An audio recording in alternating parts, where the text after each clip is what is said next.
Osiyo, nigada. Hello, everyone. My name is Natalie Richoz, and I am running for District 11, U.S. House of Representatives.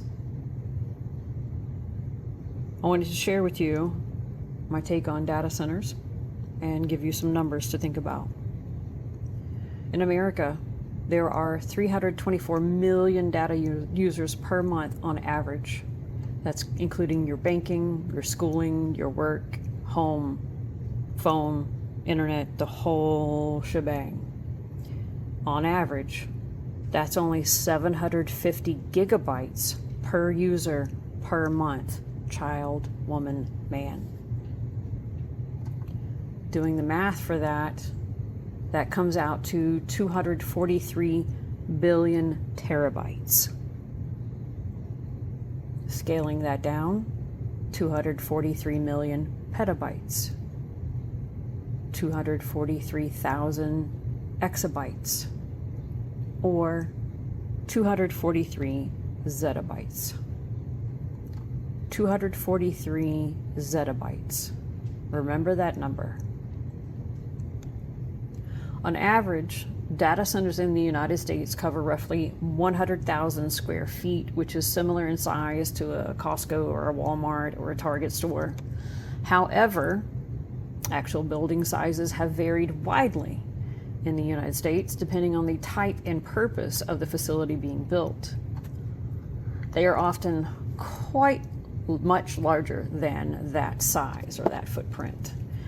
The ones being selected to be built in North Georgia, such as those in Bartow and Cherokee counties, are quite larger at 250,000 square feet for some of them. A 250,000 square foot data center, completely optimized with middle to top of the road equipment, ultra high density storage equipment, so on and so forth, can roughly hold about 65 exabytes. 65 exabytes of data. Well, let me try to put that in perspective a little bit for you. 60 exabytes is enough data space to store the entire human history as it is currently written around the world in every language thousands of times over. Think about that.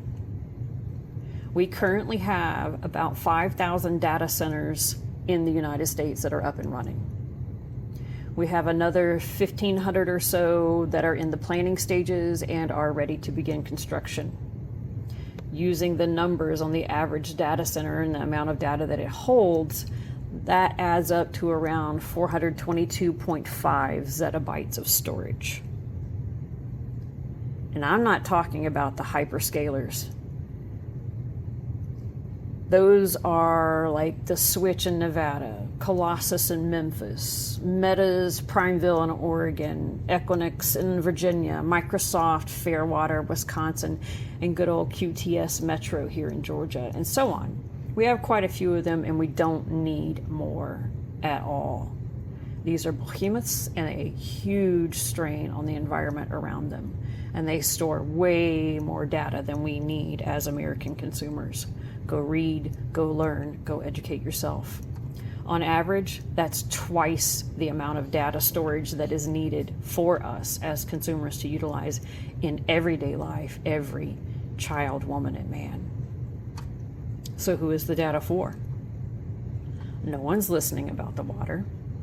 No one is listening about the land or the air or animals or people, not even the value of any living thing on earth. They're not listening to any of it. But we need to pay attention to this. We need to hear this as consumers. The numbers. We need to hear the numbers because that's where they're grifting us. We need to try and grasp the math of what devastation is being perpetuated upon all of us by the continuing to build data centers. See the grift. Fewer than 5,000 of those data centers were even needed to accommodate for the American consumer data flow. That's all we needed. And we passed that. In reality, it isn't for the American citizens. This is for corporations and banking entities. Terabytes, That's the average American. Zettabytes. That's the elites. Because modern hyperscale data centers can store and process millions of terabytes each, just a small fraction of what is currently built have the capacity to easily cover all of our basic consumer internet needs. But here's what they won't tell you. The vast majority of US data centers handle enterprise infrastructure for Amazon, cryptocurrency, cloud computing, like Amazon's AWS, surveillance data, and some of that for foreign entities like Israel, DHS, and Palantir. And throw in a little AI processing while you're at it. We need no more data centers. Please make your voices heard. We are at a tipping point in our environment here in the United States. Our infrastructure cannot handle any more of what they're trying to do, nor do we need it. Contact both your state and federal reps currently and tell them no more. We want no more data centers. We don't need them, and we do not want them. Thank you for listening. Widow.